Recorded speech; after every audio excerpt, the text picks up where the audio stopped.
2020, a year characterized with a lot of things, severe security challenges across the country, and that's where we're going to, discussing security. And joining us are several guests. Let's begin with our guests here in Lagos.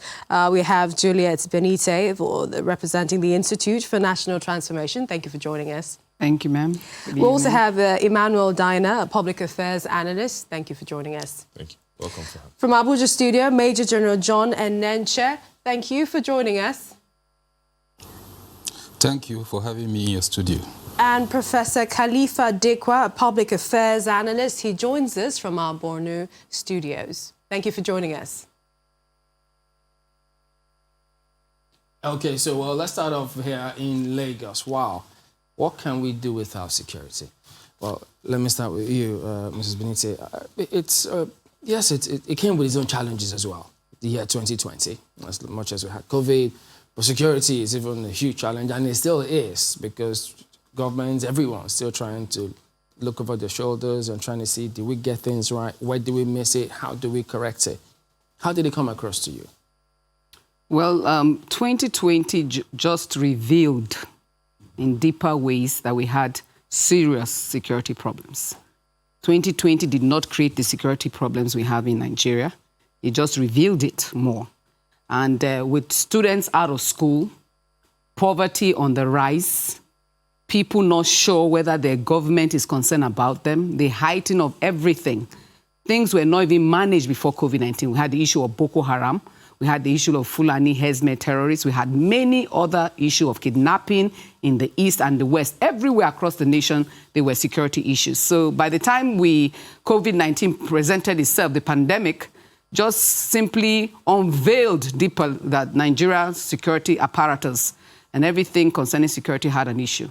So whether by the time the youths were reacting to NSAS, it was as a result of the height of what they've been through. Because my son was a victim also. So I know when I saw them reacting towards it. The victim of what? The SARS or yes, the NSAS protest? The SARS. The SARS itself. Oh, okay. At one point in time, he was just strolling, going on. I mean, he likes walking.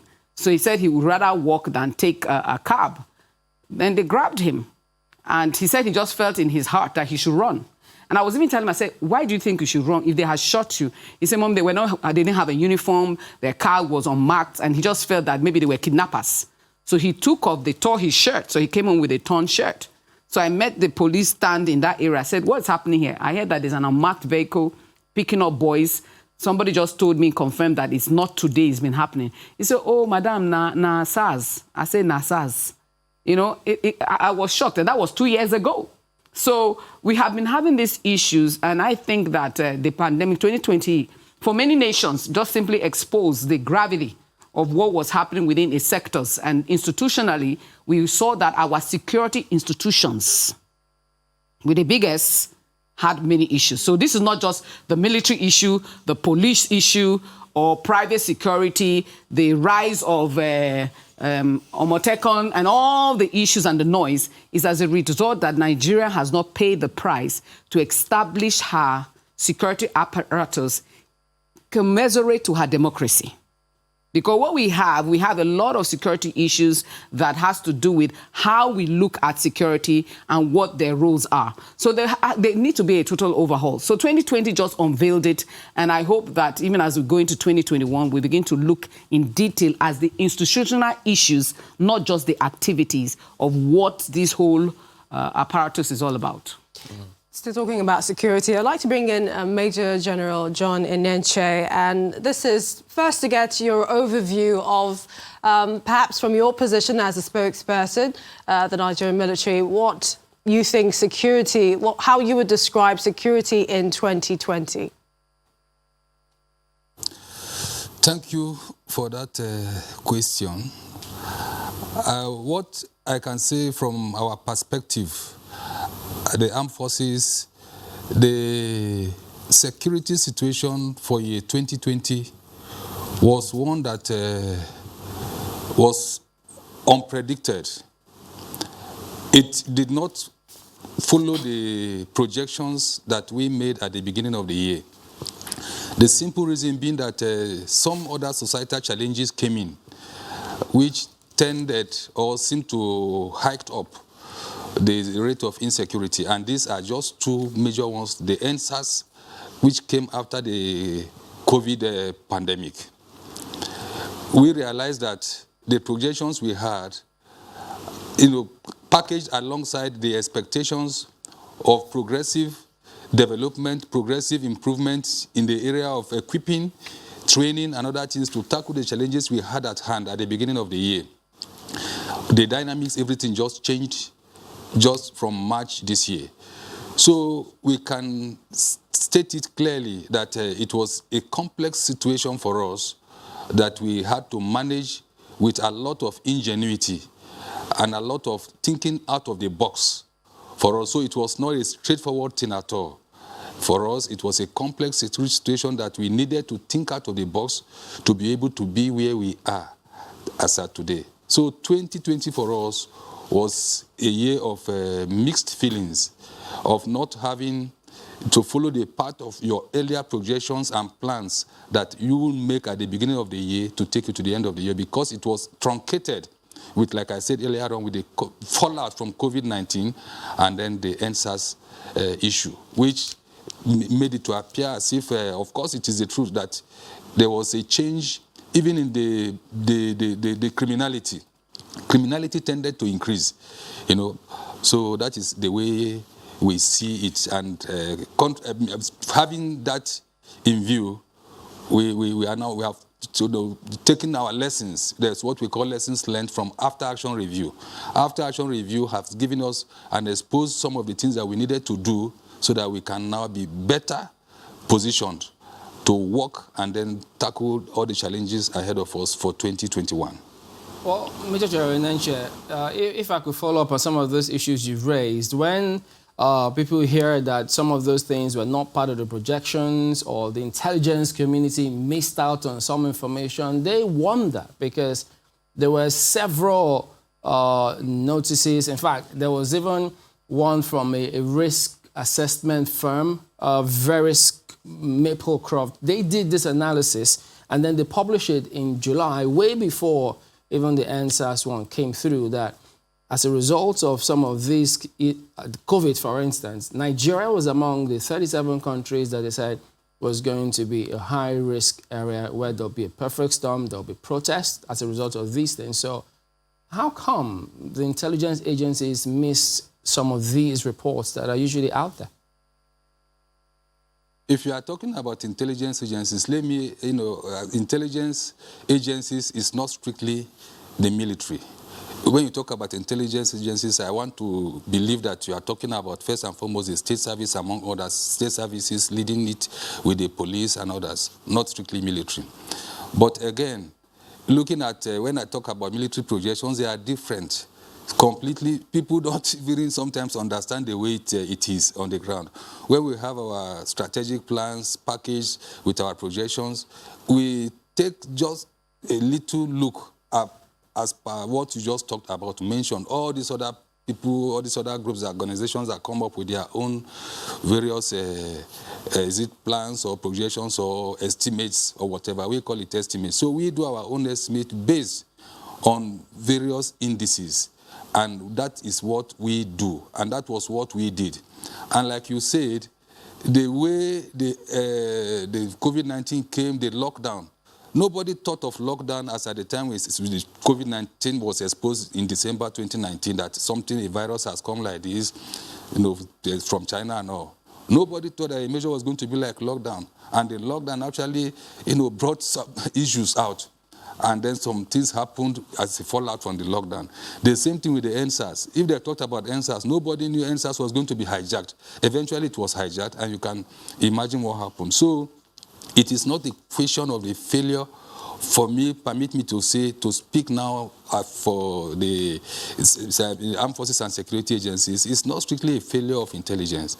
Sometimes you have the intelligence, and there are other things that face you in the face. When you talk about what if you act on the intelligence, what about the damages that could follow? What about the other fallouts? So for us, rather, it is not failure of intelligence that caused others, but there are issues. I'm happy one of the speakers earlier said that, look, there were problems on the ground. We are just seeing a manifestation of remote issues that are just coming up. We talk about SARS. SARS has been there for for a decade, 2 decades, so thereabout, but now something is coming out of it.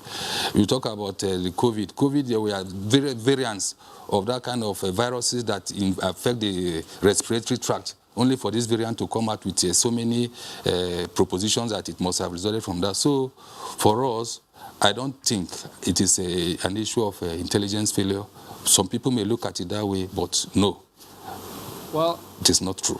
Are you telling us directly that not even the DMI knew that these things, which you said they missed, was going to happen? Well, I don't want us to turn this into gist. If we turn it to gist and entertainment, sometimes if I say that the DMI doesn't know, he knows, I am going beyond what should be divulged to the public. And I think in the interest of me and you and the general public security, and to protect the way we manage our information, we should not, bring out I have limits, and the limit is the interest of the general public. So I will not answer that question yes or no for our interests.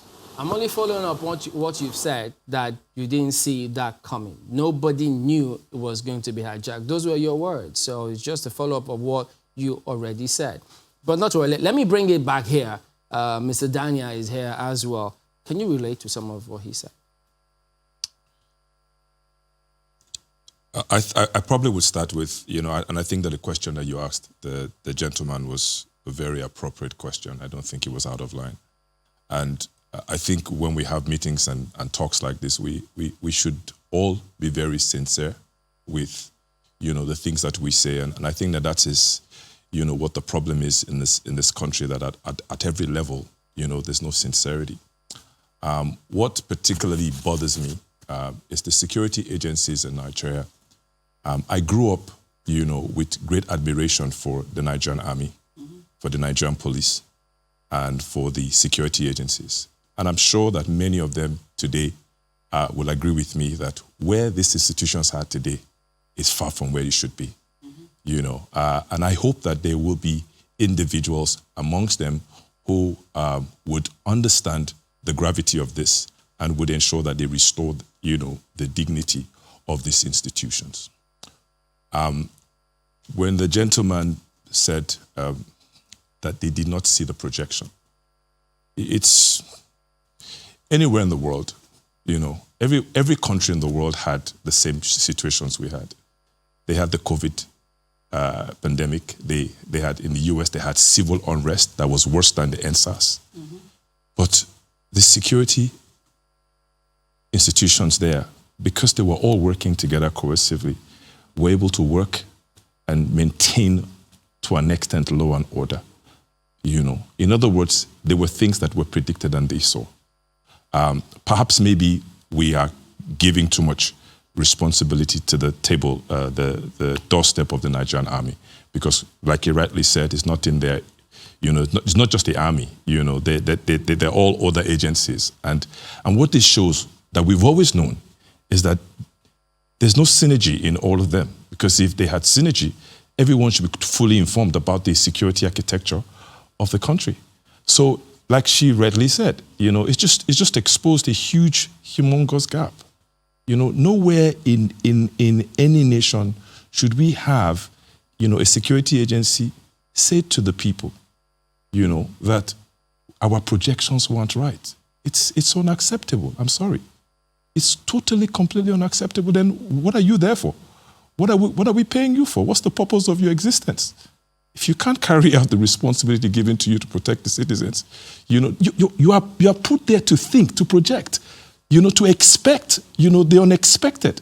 And so if you're not doing that, I don't know, for the life of me, I don't know what it is that you're doing. And so I want to repeat that I believe that there are individuals, wherever they are, to continue to fully take responsibility and bring these institutions back to the glory that they've always been. And I would like to see that in my lifetime, where a military man is speaking, and is speaking with authority, is speaking with dignity, is speaking with truth, and is speaking with fairness, and all the security agencies, the police. I believe it's something that I would like to see in this lifetime. Major General John Enenche, would you like to respond to what he just said? Well, I will not directly respond to it because they are just personal. And there are just his views about it. They are personal to him. And that if I respond now, that means I will have to begin to respond out of my ethics as a military man, and then the rules that guide my job here. So how will somebody begin to say that something that was not talking about projections? I think it's misunderstanding me out of context. And like I said, I hardly go out to go for entertainment, to go for argument, and I think I've told that to several of the media houses. Let us talk what we educate and then help the public. But this just turning to something like you are coming to argue, to come and discuss, and then I am not a good orator, so that I must confess. And I will not respond directly to it because let me say it is his own opinion. People are listening, and of course they should make their judgment out of it because I believe he's a highly intelligent person and then somebody well exposed. I also, because you asked me a question, whether the DMI is aware. Why should I come to the air and tell you the DMI is aware or not? Or it's just the same thing about asking me to tell you what happens in the intelligence fusion. There is nowhere in the world, as far as I am concerned and by my training of over 35 years or thereabout, where you come out and start divulging all the information that will help you, guide you in your operations or what to use to achieve for us modestly to where we are now. It is not done. So, and like he said, one needs to be truthful. There are things that you call unforeseen. When you plan for all of the unforeseens, you do your estimate and then you do the projections.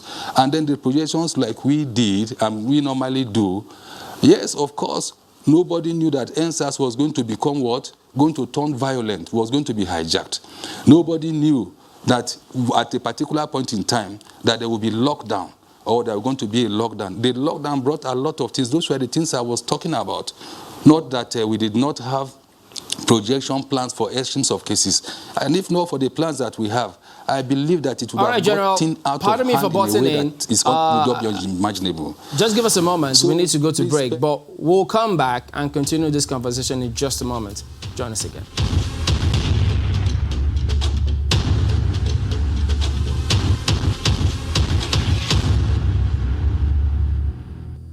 Welcome back, and we're discussing Security 2020 in review. We've since been joined by Mr. Oluwatosin Gbenga, and he's an NSAS protester.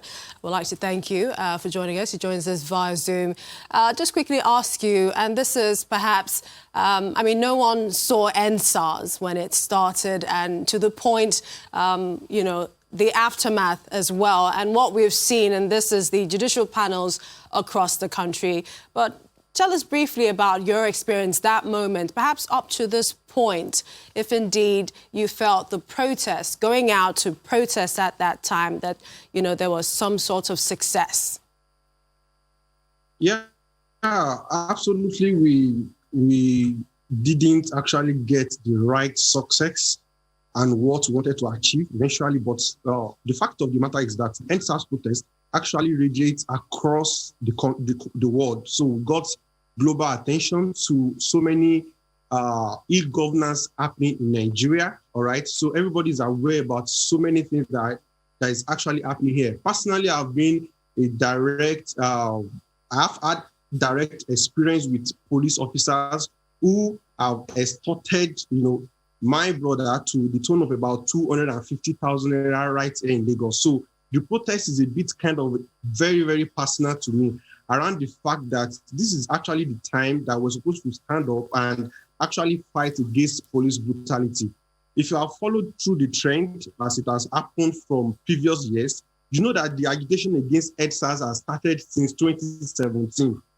It has started in 2017, and people from the digital platforms like Twitter have been agitating against it. And government have been promising that, we will end NSAS. They will release statement that it has been ended. They will tell you it has been disbanded. So they've reduced about 3 to 4 different nomenclatures to tell us that NSAS have ended. But unfortunately, we still observe that people still experience this kind of brutality from the police, especially the young people who are actually, like, for instance, I'm a software developer. I move around with my laptop. I use sophisticated equipment for my work. So any police officer that sees you assumed, that you are a fraudster. And most of them actually know that you are doing things that are legitimate, but because they want to extort you, so they are actually interested in extorting you and putting a crime that you do not commit on you. So the EndSARS protest is actually like, it is actually like an explosion of what has been boiling over and over again. And the fact that we have many students that are at home during the, there is ASU strike. So there is enough of reinforcement for people to actually join that particular movement. So for us, like for me, the government is actually trying to buy time with this judicial panel that has been set up, because for me and for some of us, this is not actually what we wanted. We want a nation where young people will have the opportunity, you understand, and the freedom to express themselves, to move out, freedom of movement. Till last week, we still got calls of police taking people on the streets arbitrarily and asking you to come and pay 10,000, pay 20,000 to bail your family members out. You see that the real issue has not actually, been addressed. It is the institutional corruption and ethic decadence within the police force itself that needed to be addressed. The panel is to address things that have happened in the past, but the institutional corruption happening within the police force itself need to be resolved. And like I've said at various times, the solution to police brutality is very, very easy. One, if there is any police station where, for instance, anything happened, the DPO of that particular police station is supposed to pay for what those that are under him have done. So if it happens 3 times within a command, the head of the command, the police head of the command is supposed to pay for that. If we are done with that, if it happens 3 times in a state, the commissioner of police of that state is supposed to pay for the inaction and action of those people that are under him. So it is until when there is consequences for actions, that is when we will be able to say that the EndSARS protest has been able to achieve what it is actually meant for. But we are still watching, because most of us are not actually happy about how the whole thing actually turned. Some agent of government sponsor talks to come and attack protesters. In fact, they killed some of them. In Lagos at Alasade, a guy, his image is everywhere on the internet, came with cutlass. The government have not arrested that guy and prosecute him for disrupting a peaceful protest. You see now. So the people that killed and burnt cars of protesters in Abuja, nothing has been done. Nothing has been done against them. So these are the things that we're talking about. You cannot say you are setting up a panel and some critical things that you're supposed to do, you did not do them. It is the right of citizens to protest. So if talks come to attack protesters, what is the government supposed to do in such an instance? Okay. Well, we understand what you mean by pay, to be in the line of taking responsibility for men under him, but we'll come back to this in a moment. But Major General Nenche, we had to butt in to go to break, but, we're not asking you to necessarily divulge official information, and you don't really have to be an orator for people to understand your perspective.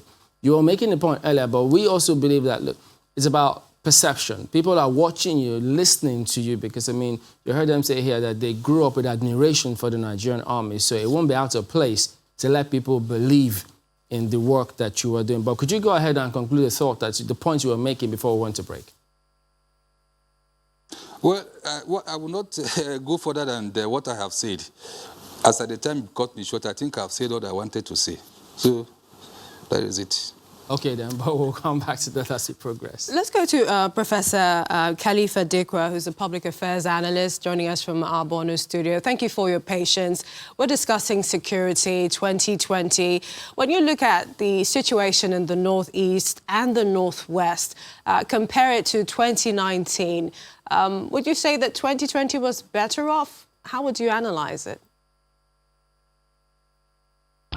Thank you. This is a great question. 2019, 2020 had been terrible for those of us in the Northeast, in that we were faced with a cat and mouse or Tom and Jerry instance of insurgents and the military. And therefore, that was not the military that we knew, that was uploaded by the international community. That was then the Nigerian military that was always invited to quell crisis in other countries, Liberia, Sierra Leone, even Congo, Ab initio, all these things are there. And insurgency for us, just up to 11 years now, it was not accidental. Because at that time, prior to its commencement, I had cause to warn about it because I stumbled on the classified documents in Europe as a student. But nobody listened, and in fact, there were people within government who are actually acting the script of foreign interests. And therefore, it was not accidental, and rather than saying the year of pandemic, it is the year of manslaughter, humiliation, killing of famine, anything negative. That was actually the ideology of the insurgency itself. If you wanted to kill a country, you kill the education, you kill the healthcare system. By education, I meant under normal circumstances. For instance, ASU will have been left to remain on strike for 9 months. 9 months being a complete academic year. And therefore, to us, discipline, lack of discipline within the ranks, lack of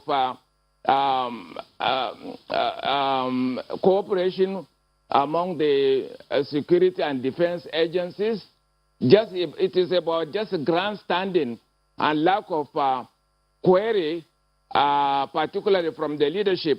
We expected the president or his vice president, President Buhari and Vice President Osibanjo to have had the initiative of surprise visits to the rank, to listen to those at the front lines, talk to them, to the high, to the mighty, from time to time, listen to them one-on-one, and ask about their own concerns. And again, I dare say that perhaps there was something wrong with the ordering system, the command system of the army, in that the police is even better, where you see a field commander could not even take the war to the insurgents to smoke them out, rather waiting for orders to come from above.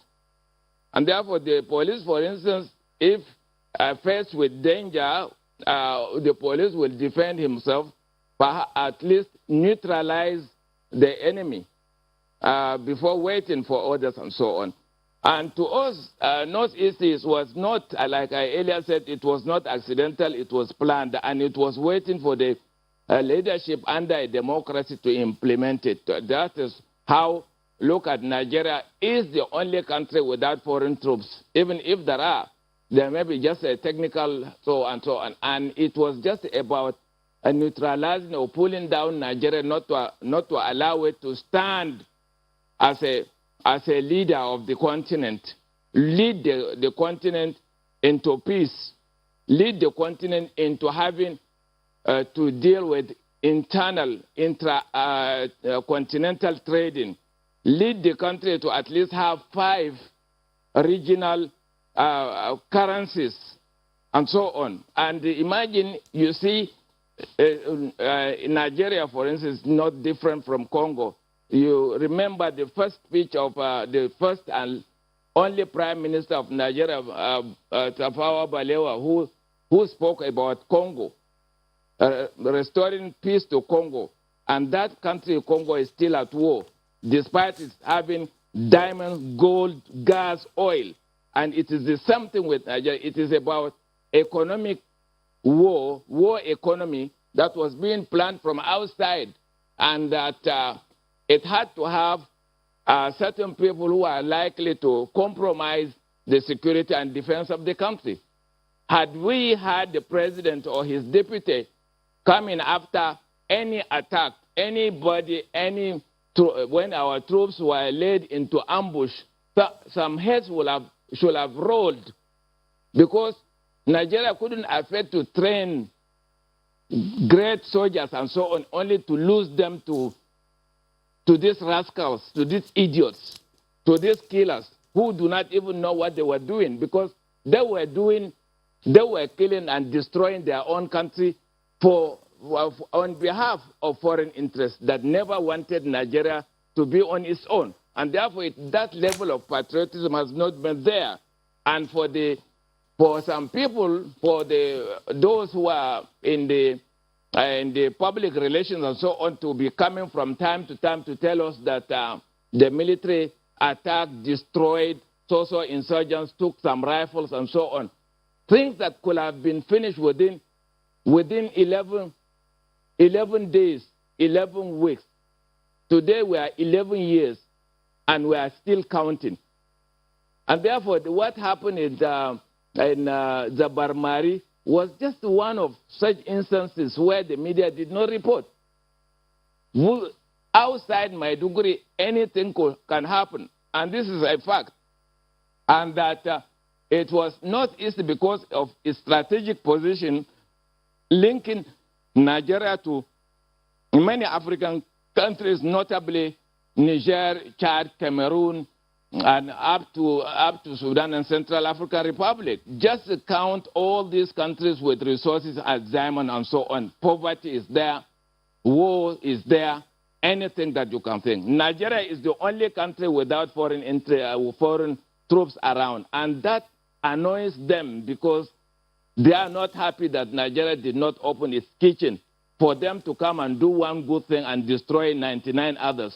And therefore, to me, it was something like a plan, a script that is being played when leaders could not check, could not give time frame for an instruction. Do this project.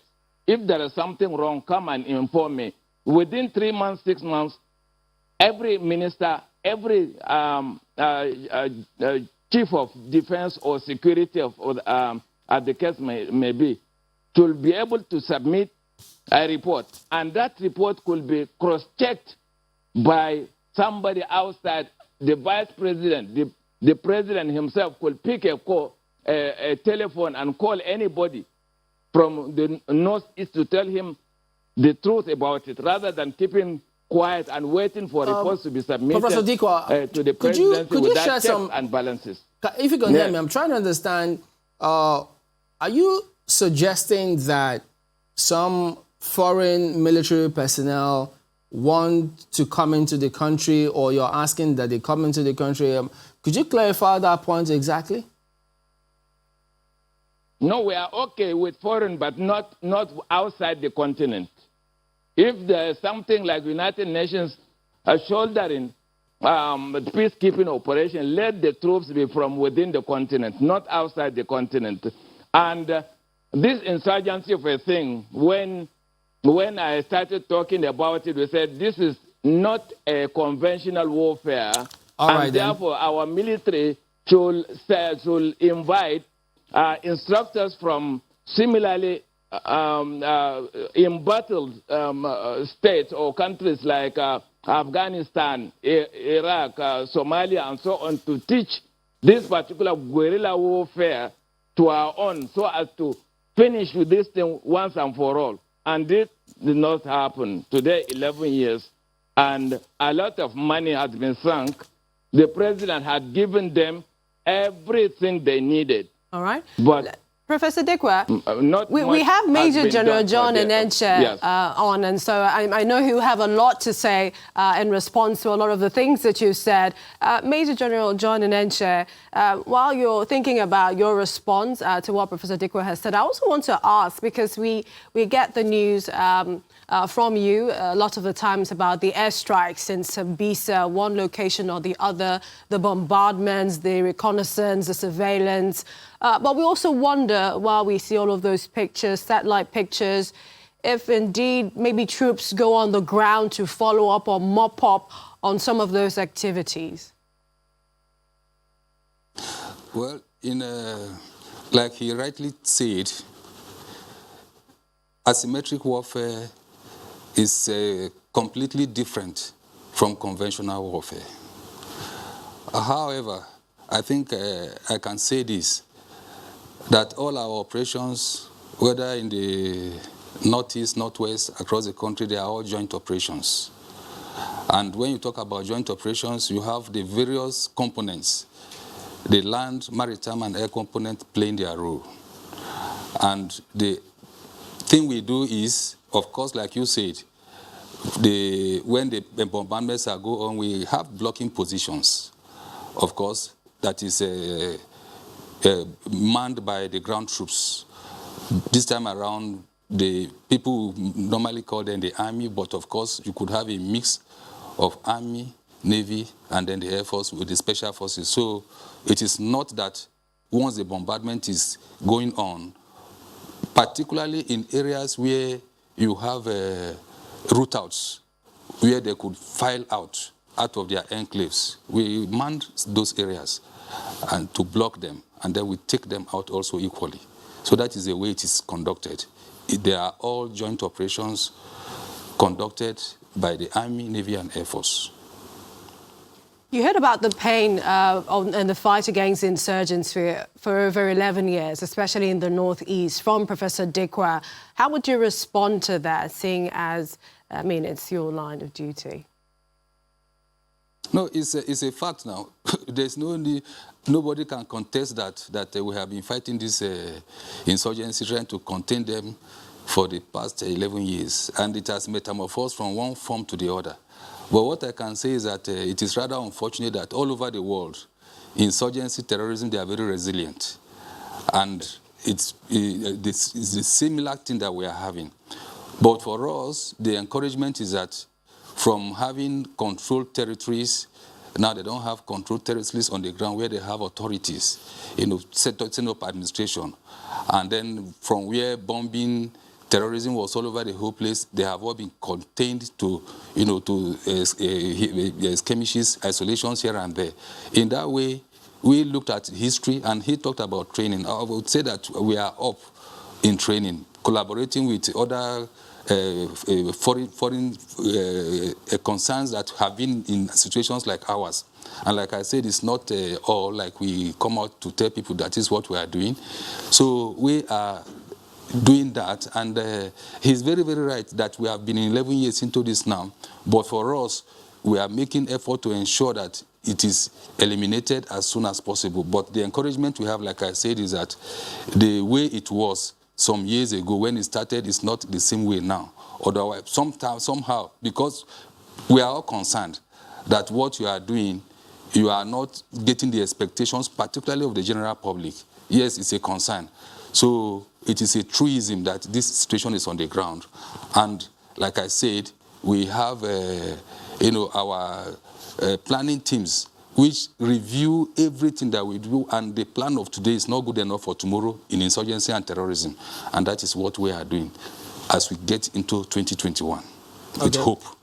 Well, let me bring it back here, Mrs. Benite. Was that a disagreement we were hearing from you while he was speaking? The problem I have with an insurgency of 11 years is an insult to the largest black nation in the entire world. Nigeria is not just the largest black nation in the world. Nigeria is one of the highly educated nations, black nations in the world. And wherever Nigeria has gone to, we have dominated. In the United States, we are dominating in medicine, we are dominating even in the military. The crisis we are having, and because we are speaking to Nigerians, we must encourage them and give a roadmap to an end of this madness. And I call it madness because as much as they are not taking territory, it has become more clandestine. We have people in northern Nigeria, in Plateau states, and in many of the states where villages have been taken over. I know because I have been informed. Their villages have been taken over. Villages have been literally ransacked, and people cannot go back. We have the IDPs going on forever without an agenda of rehabilitating these people. When we talk about the security of a nation, it's not just in the aspect of military security, police. We're talking about food security, financial security. Because when you have perpetual poverty and you are the capital of poverty in the world, which you have no business being, you are a breeding ground for a consistency of such madness, of having whomsoever, like Professor says, who are those people coming into our nation and wanting this to perpetuate itself? They must have partners that have made it so. I'm part of military institutions, and when we say military and paramilitary, because sometimes we put all the burden on the military, which I don't agree. We have the police internal issues, we have SSS, we have intelligence, we have everybody who ought to be working together, like Mr. Daniel said. This is not a one-man show. There is no show here. There is no show for the Air Force. There is no show for the Army. There is no show for those on ground. It is not a show. Nigeria is going through a whole lot. Lives are being lost. On top of this pandemic, within the time of the pandemic, if you remember, there were already security issues of people going into the villages and killing farmers, burning up rice farms, ransacking farms, and right now the price of food has gone up, which also escalates to the issue of continuous insecurity, and the cycle continues. And as a nation, is it not about time that even when the NSA, the youths, the voice of the youth rose up, a nation should sit down and take stock of what she has been doing in the last 10 years that has not been successful? Okay. Nigeria fought in ECOMOG. Yeah. So where is ECOMOG in this war? We need our own ECOMOG coming to help us because Nigeria has paid the price in keeping the security of other nations. We got to bring an end to this issue. It cannot be perpetuated. We understand Major General John Enenche needs to run, but we do thank you for your time, General Enenche. But, Mr. Daniel, what do you think we're missing in all of this? Because, I mean, Nigerians see all these things going on with our security agencies, and they have huge questions. What do you think it's missing in all of this? You know, in all sincerity, I believe very strongly that we are, we're not doing justice to just the army if we begin to focus on them. Yeah. On all the security agencies. Mm-hmm. I'm sure the Major General is a fine gentleman. For him to be a Major General, I mean, I'm sure he's qualified to do so. And he has to also understand that matters like this is not personal. He's a spokesperson responsible for an institution, and he takes and bears the responsibility when he's at a program like this. But having said that, the security architecture of Nigeria is beyond just looking at what the military itself is doing. Mm-hmm. We have to go back to the fact that the government of this country is responsible for the state of the country. That's it. And the challenge that we have, there's a deficiency in our leadership across board. And what do I mean by that? Every government always thinks that when you complain about what is happening, it becomes, it seems as if it's them. The issue of security has been before this government. That's it. The challenge we've had in this country has been before this government. But the thing is, every government has the opportunity to right the wrong. And if you don't seize that moment, you're like every other government. And so the responsibility falls at your table, whatever is happening at a time like this.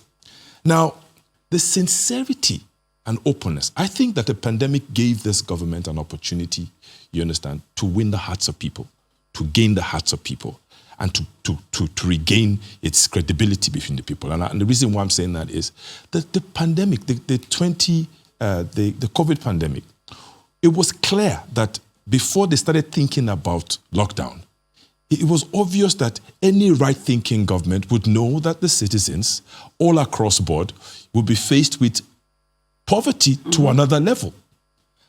We saw what had transpired with the looting of all the palliatives. You would have thought that there was enough time to execute distribution of each and every one of these palliatives as soon as you receive them, because people have been locked down for such a long time. That should have been a priority by government to ensure. We've seen how much money was spent, was put in the budget. We've seen how much money that COVID 2019, the Committee of Bankers, and you know what they put together, it's enormous. We should applaud them for putting something like that together. But how that was utilized is totally different. If you would appease the people in time to just make sure that at least they were taken care of within that period, we wouldn't have had, you know, the kind of explosion that we have today. So it's a simple case of you don't work in isolation. You know, you look at the broad situation. Why do we have insurgency in the first place? Again, it's poverty. It's poverty ravaging the entire northern part of Nigeria. And I think that people need to take responsibility. I think governors of the states should take responsibility. It's not just these agencies. I think the leadership should take responsibility across board. I believe that Nigeria has an opportunity to be able to change things. The people of Nigeria are constantly asking questions. And what is sad is when security agencies come and tell you for security reasons, we're doing the same thing we've been doing for 20 years, 30 years. If you're a spokesperson for an organization, then you must have the liberty to be able to express and create confidence in the people. And I don't think that has been achieved so far. So we need to be able to look at this very squarely, that the challenges that we're dealing with now as a nation is that the government must create. I see this laudable thing about investing in infrastructure. You know, and we're borrowing so much money to do this infrastructure. But you are not creating commerce in all of these areas that you're putting the infrastructure so that it carries value.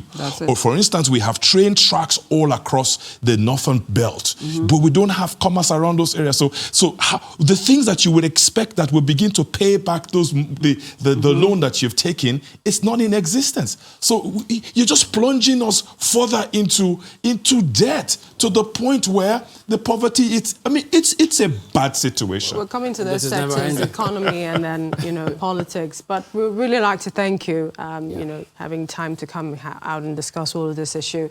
But just before we sign everyone away, let's quickly hear from you, Professor Dikwa, and that is your parting thoughts on what you want to see in terms of security in 2021. Briefly. Great. I like the word used by the lady there. It's an insult. It's an insult to have allowed this thing to linger up to 11 years. Imagine this thing was not just 11 and it was not accidental. Imagine in the first, between 1999 when we returned to civil rule and to that, it was a government that disarmed our military from the northeast, moved the weapons to the south. Some of them even exploded in Lagos barracks. And that time, it was that time that the assassins got emboldened. And nobody was queried for that. They came through Monguno, northern Borno State. And therefore, I believe that the federal government should be able to listen to the governors. Apologies, we need to go to break. And it's a commercial one at that. But we do thank you for your perspectives, Professor Dikwa, Mrs. Juliet Benite, and Mrs. Marla Daniel. Thank you all for coming on today.